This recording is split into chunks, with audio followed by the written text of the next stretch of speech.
आज हम लोग इकोनॉमिक्स के चैप्टर पालमपुर गांव की कहानी के बारे में अध्ययन करेंगे। इसके पहले हमने जियोग्राफी का एक चैप्टर कंप्लीट कर दिया है, एक्सरसाइज भी हो गई है। अब आपको पढ़ना है इकोनॉमिक्स पालमपुर गांव की कहानी। तो ये पालमपुर गांव है क्या?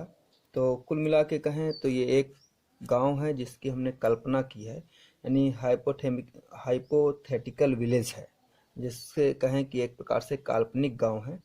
और इस गांव के माध्यम से आपको यह समझाने का प्रयास किया जाएगा कि प्रोडक्शन कैसे होता है और प्रोडक्शन में कौन कौन सी क्रियाएं सहयोगी होती हैं, किसी भी विलेज में कितने प्रकार की क्रियाएं या एक्टिविटीज़ होती हैं, तो इसके बारे में जानना है। तो अगर कहें तो पालमपुर गांव की कहानी पढ़ने का जो पर्पज है वो पर्पज है मुख्यतः कॉन्सेप्ट रिलेटिंग टू प्रोडक्शन, यानी कि इसमें आपको प्रोडक्शन का कॉन्सेप्ट बताया जाएगा या उत्पादन कैसे होता है इसके बारे में बताना है।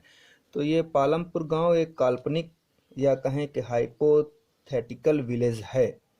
इसके इसलिए हम पालमपुर गांव तो पढ़ते हैं, लेकिन इसमें आपको यह भी कल्पना कर सकते हैं कि हम अपने गांव के बारे में अध्ययन करें कि हमारा गांव है और उसमें कैसी कैसी क्रियाएं होती हैं। तो अपने गांव की अगर कल्पना करें तो अब समझिए कि अगर जो विलेज हैं, जितने भी गांव हैं, वो एक प्रकार से उनका जो मेन एक्टिविटीज़ होती है वो फार्मिंग होती है। तो फार्मिंग यानी कृषि जो होती है वो उसकी मेन एक्टिविटीज़ होती हैं। इसके अलावा भी गांव में कुछ अदर एक्टिविटीज़ भी होती हैं। उसमें मैन्युफैक्चरिंग स्मॉल मैन्युफैक्चरिंग के काम हो सकते हैं, जैसे गांव में लोहार होते हैं, कुर्सियां आदि बनाते हैं, बेड मेज बनाते हैं। इसके अलावा गांव में डेयरियां चलती हैं, ट्रांसपोर्ट चलता है, ट्रैक्टर ट्रक छोटी मोटी गाड़ियां भी चलती हैं। तो जो गांव में एक्टिविटीज़ होती हैं उन एक्टिविटीज़ों को हम दो भाग में बांटते हैं, फार्मिंग एक्टिविटीज़ और नॉन फार्म एक्टिविटीज़, यानी कृषि क्रियाएं और गैर कृषि क्रियाएं। ठीक है ना। तो इसके अलावा भी हम गांव के बारे में आपको समझें तो जैसे आपको अपने गांव की कल्पना करना है तो आपका गांव जो है पास के किस टाउन से कनेक्ट होता है, उसको कनेक्ट करने के लिए रोड है, कैसी रोड है, कच्ची है पक्की है, इसके बारे में। तो ट्रांसपोर्ट सिस्टम वहाँ कैसा है, ट्रैक्टर चलते हैं, ट्रक चलते हैं, जीप चलती हैं, मोटर गाड़ियाँ चलती हैं। आपके गांव में कितनी फैमिलीज़ हैं, कितनी फैमिलीज़ बिलोंग करती हैं, उनमें कितने डिफरेंट प्रकार के कास्ट के लोग रहते हैं। उसमें अगर कहें तो कास्टों को डिवाइड करें तो कुछ अपर कास्ट फैमिलीज़ होंगी, कुछ लोअर कास्ट फैमिलीज होंगी। जो अपर कास्ट फैमिलीज होंगी उनके पास अगर देखें तो सामान्यतः देखने को मिलता है कि जो भूभाग है उनके पास अधिक होता है, यानी मेजॉरिटी ऑफ लैंड्स, उनके पास लैंड्स अधिक होते हैं। उनके जो घर होते हैं लार्ज होते हैं, ब्रिक्स यानी पक्के मकान के ईंटों के बने होते हैं।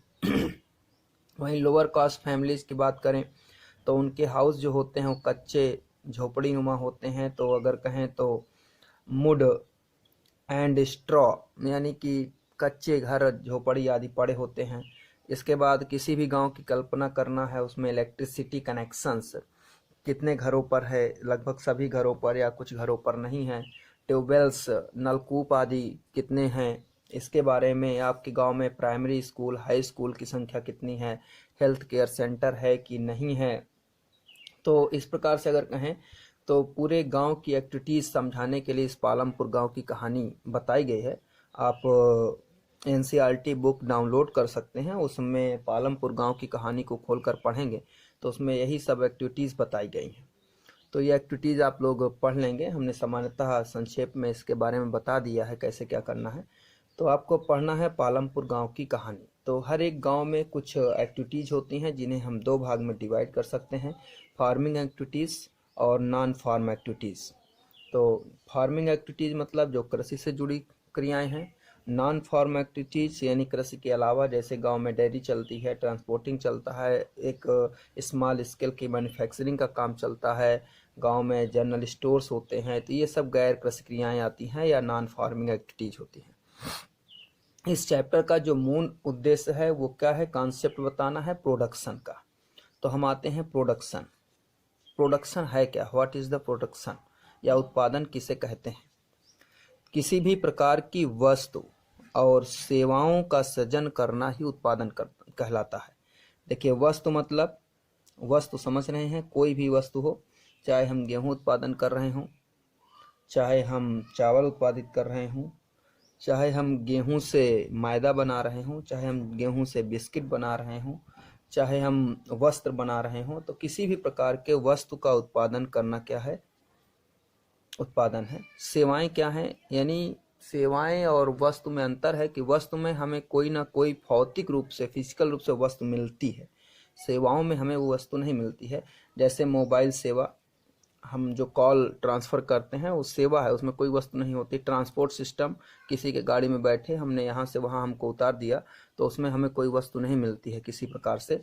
तो वही है कि किसी भी प्रकार की वस्तु और सेवाओं का सृजन करना ही उत्पादन कहलाता है। यानी producing any kind of goods and service is called production. यानी किसी भी प्रकार की गुड्स और सर्विस का जो प्रोडक्शन करना है वही उत्पादन कहलाता है। तो अब जानना है कि इन वस्तुओं या सेवाओं के प्रोडक्शन में कौन कौन से ऑर्गेनाइजेशंस प्रयोग होते हैं। तो ऑर्गेनाइजेशंस ऑफ प्रोडक्शन, उत्पादन के संगठन।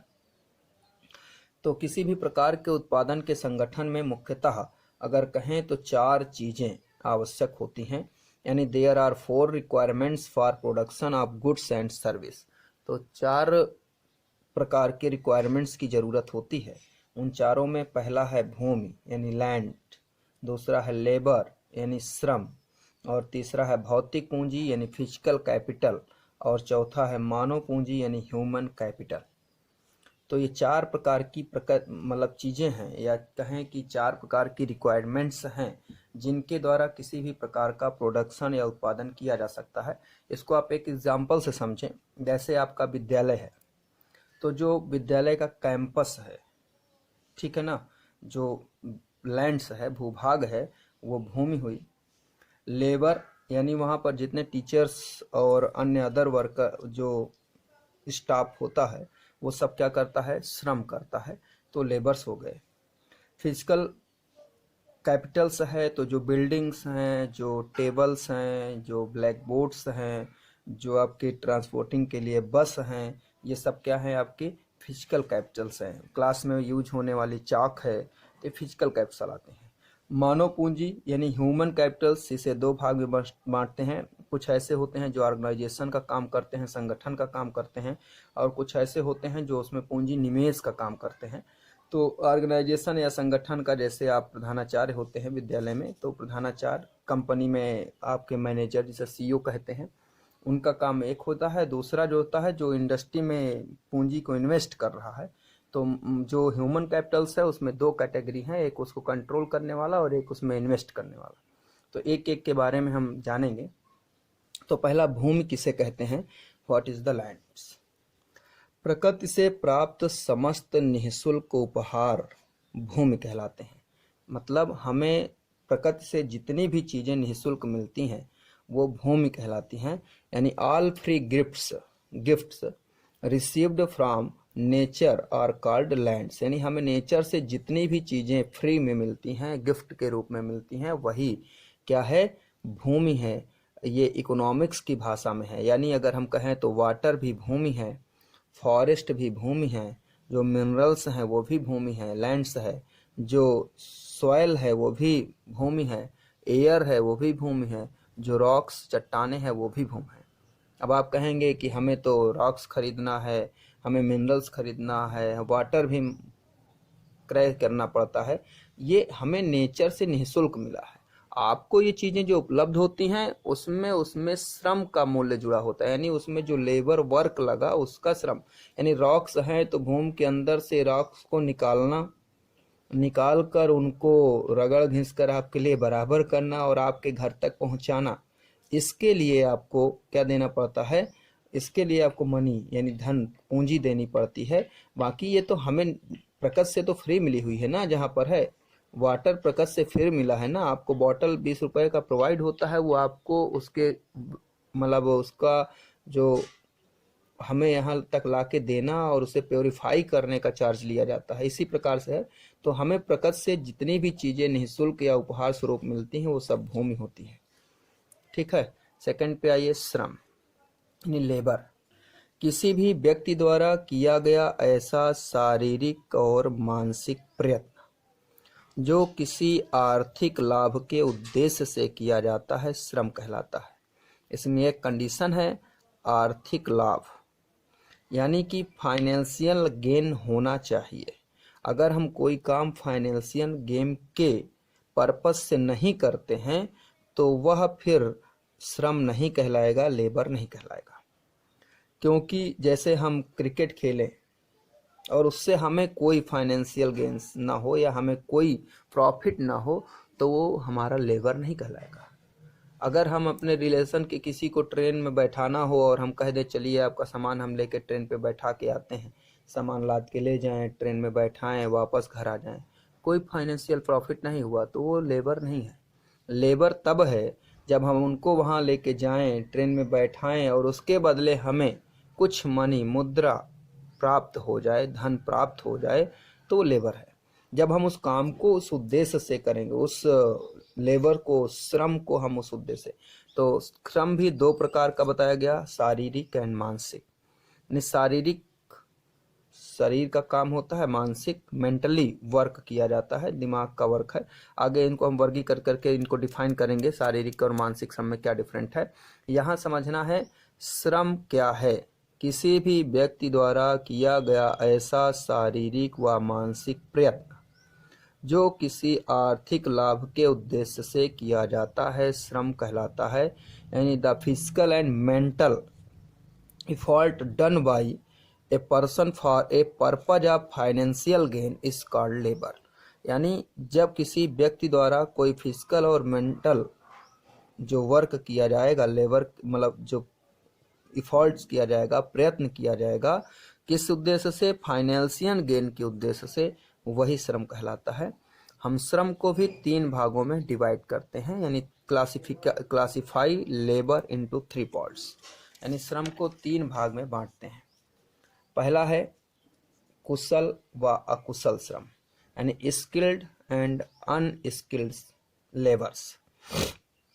तो कुशल और अकुशल श्रम में क्या है कि इसमें ऐसे श्रम जिनको करने के लिए हमें किसी प्रकार के प्रशिक्षण की जरूरत होती है।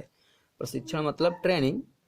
हमें किसी भी कार्य को करने के लिए किसी प्रकार के प्रशिक्षण यानी कि ट्रेनिंग की जरूरत होती है, वह श्रम कुशल श्रम कहलाता है। और ऐसा श्रम जिसे करने के लिए हमें किसी प्रकार के प्रशिक्षण या ट्रेनिंग की जरूरत नहीं होती है, वो अकुशल श्रम कहलाता है। एग्जाम्पल, जैसे हमें टीचिंग करना है और टीचिंग करने के लिए बीएड या बीटीसी करना जरूरी है, ये क्या है, ट्रेनिंग है। हमें लॉयर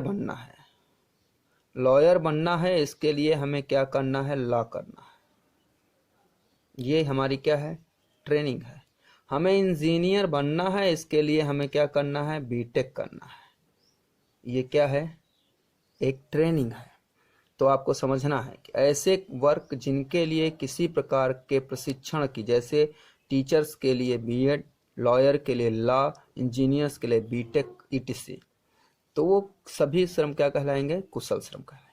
अकुशल श्रम जैसे घर में लेबरिंग का काम करना, खेत जोतना, एग्रीकल्चर्स के काम करना, इनके लिए कोई भी ट्रेनिंग की जरूरत नहीं होती है, वह सब क्या कहलाएंगे, अकुशल श्रम। दूसरा ये शारीरिक मानसिक श्रम, यानी फिजिकल एंड मेंटल लेबर्स। तो शारीरिक श्रम क्या है और मानसिक श्रम क्या है, इसको समझना है। देखिए, कोई भी श्रम ऐसा नहीं है जिसे हम पूर्णतः शरीर से कर लें, दिमाग न लगाएं, या पूरी तरह दिमाग से कर लें, शरीर का यूज न करें। जैसे हमें खेत जोतना है या फावड़ा चलाना है, उसमें भी हमें अपना मेंटल दिमाग यूज करना पड़ेगा, मेंटल लगानी पड़ेगी कि खेत में कैसे हल चलाना है, कहाँ से फावड़ा चलाना है तो कैसे चलाना है। तो उसमें होता क्या है कि फिजिकल वर्क अधिक और मेंटल वर्क कम होता है। जो शारीरिक श्रम होगा उसमें फिजिकल वर्क अधिक होगा और मेंटल वर्क कम होगा। यानी ऐसे कार्य जिसमें शारीरिक श्रम, फिजिकल लेबर्स अधिक होता है और मेंटल लेबर्स कम होता है, वो शारीरिक श्रम कहलाता है। मानसिक श्रम क्या है, ऐसे श्रम जिसमें मेंटल लेबर्स अधिक हो जाए और फिजिकल लेबर कम हो वो मानसिक श्रम है। जैसे टीचिंग करना, अब ऐसा तो नहीं है कि हम फिजिकल नहीं करेंगे, सिर्फ मेंटल करेंगे। मेंटल तो हम कर ही रहे हैं, फिजिकल भी चल रहा है, हमारा हाथ चल रहा है, बोर्ड पे खड़े होते हैं तो हम भी चलते फिरते हैं। तो फिजिकल वर्क भी होता है और मेंटल वर्क भी होता है, बस जिसमें जो वर्क अधिक है वही होगा। यानी जैसे फिजिकल वर्क में क्या है कि फिजिकल वर्क अधिक होगा, है ना, और मेंटल वर्क कम होगा, वो फिजिकल वर्क हो जाएगा। और मेंटल लेबर्स में क्या होगा कि जिसमें मेंटल लेबर अधिक और फिजिकल लेबर कम, वो मेंटल लेबर हो जाएगा।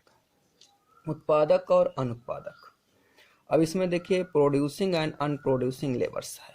हम किसी भी प्रकार का जो श्रम करते हैं, लेबर करते हैं, उसका उद्देश्य होता है हम किसी ना किसी प्रकार के वस्तु का प्रोडक्शन करें। अगर हम उस प्रोडक्शन को, कभी कभी हम कार्य करते हैं और प्रोडक्शन कर लेते हैं, कभी कभी कार्य करते हैं और उस उद्देश्य को पूरा नहीं कर पाते हैं। अगर हमने जिस प्रकार के प्रोडक्शन के लिए लेबर किया और वो प्रोडक्शन हमने किया तो वो क्या होगा, प्रोड्यूसिंग लेबर्स हो जाएगा। अगर हमने कार्य किया लेकिन अपेक्षाकृत हमें प्रोडक्शन प्राप्त नहीं हुआ तो फिर क्या हो जाएगा, अनप्रोडक्टिव लेबर्स। ठीक है ना। तो वीडियो बड़ी हो रही है इसलिए आज अभी दो ही श्रम पढ़ेंगे, दो ही प्रकार टाइप्स पढ़ेंगे हम आज इसमें। और 3 और 4 यानी जो फिजिकल कैपिटल है और मानव कैपिटल्स है उसके बारे में आगे वीडियो में अध्ययन करेंगे।